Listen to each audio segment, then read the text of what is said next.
দিয়ে বেটাগিরি দেখাইছেন। একেবারে এই দিন আমরা দেখলাম মাথায় হেলমেট পরে রড দিয়ে আমাদেরকে দৌড়ানোর চেষ্টা করেছিলেন। ওনারা এখন কোথায়? আইনজীবীদের অধিকারকে হরণ করেছেন, চেম্বার ভাঙছেন, আর্গুমেন্ট চেম্বার ভাঙছেন, ইমিগ্রেশন চেম্বার ভাঙছেন, সিনিয়রদের সাথে বেয়াদবি করেছেন। সবকিছু আমাদের খাতায় লেখা আছে, নোটবুকে লেখা আছে, হিসাব দেওয়া হবে। আপনারা কোর্ট করতে আসতে পারবেন না। আপনাদের যন্ত্রণায় এই ঢাকা বারে আমরা নিঃশ্বাস দিতে পারি নাই। আইনজীবী সমাজ ভুলে নাই, তাদের অধিকারগুলো হস্তক্ষেপ করেছেন, বিচার বিভাগকে এখানে কলুষিত করেছেন, নিজের কবজায় রেখেছেন, পৈতৃক সম্পত্তি বেড়েছেন। যারা হাজিরা দিতে আসছে তাদের উপর নির্যাতন করেছেন, নির্মমতা করেছেন। আমাদের বিপক্ষে আইনজীবী যারা সিনিয়র তাদের সাথেও দুর্ব্যবহার করেছেন। ইভেন কোর্ট কাছারিগুলো এমন অবস্থা সৃষ্টি করেছেন সিনিয়ররা ওকালতি ঠিক মতো করতে পারতো না। আমরা কিছুই বলি নাই, ফাঁকা আওয়াজ বাইরেন না। আর এই কোর্ট কাছারির আশেপাশে কেউ আইছেন না, আসলে কিন্তু মহিলা বাহিনী শুরু হয়ে গণধোলাই, মহিলারা মহিলা, পুরুষরা দোলাই। সুতরাং সাবধান, ঢাকা বারে আসবেন না, এইখানে কিন্তু কুরুক্ষেত্র হয়ে যাবে। লাশ নিয়ে বাসায় ফিরতে পারবেন না। খুব সাবধান, নিজের অতিথি কর্মকে আপনারা খেয়াল করেন।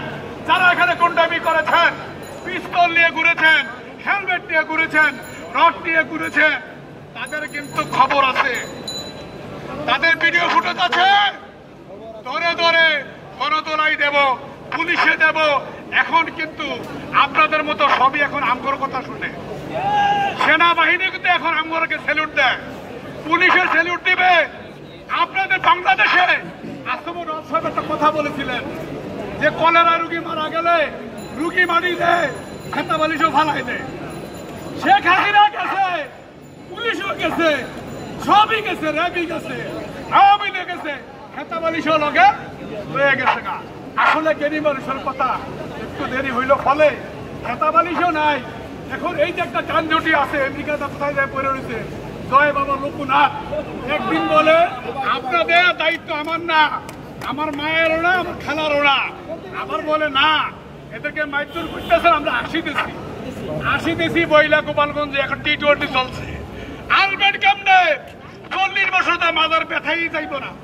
সেই মায়ের আপনার পাবলিক দিছে, যে অত্যাচার করেছেন শিশু বাচ্চাদেরকে, আপনারা যেইভাবে গুলি করেছেন, পৃথিবীর কোন বিবেকবান মানুষ এটাকে টলারেট করতে পারে নাই। এই আন্দোলন পৃথিবীর ইতিহাসে সর্বকালের সেরা অভ্যুত্থান। একটি অভ্যুত্থান যখন সফল হয়, সে অভ্যুত্থানের ভিত্তিতে রাষ্ট্র পরিচালিত হয়। সুতরাং রাষ্ট্র এখন বৈধতা পাচ্ছে, গণতন্ত্র, মানবাধিকার এবং সংবিধান সুরক্ষার জন্য দাবি নিয়ে যে আন্দোলন করেছেন সেটার ভিত্তিতে সরকার চলছে। সুতরাং সরকারকে, এই কেয়ারটেকার গভর্নমেন্টকে যারা বিব্রত করবেন, যারা দেশে বিশৃঙ্খলা সৃষ্টি করার জন্য আসবেন, তাদেরকে জাতীয় ফোরাম অবশ্যই প্রতিহত করবেন। আমি মনে করি সাধু সাবধান, বৈষম্য বিরোধী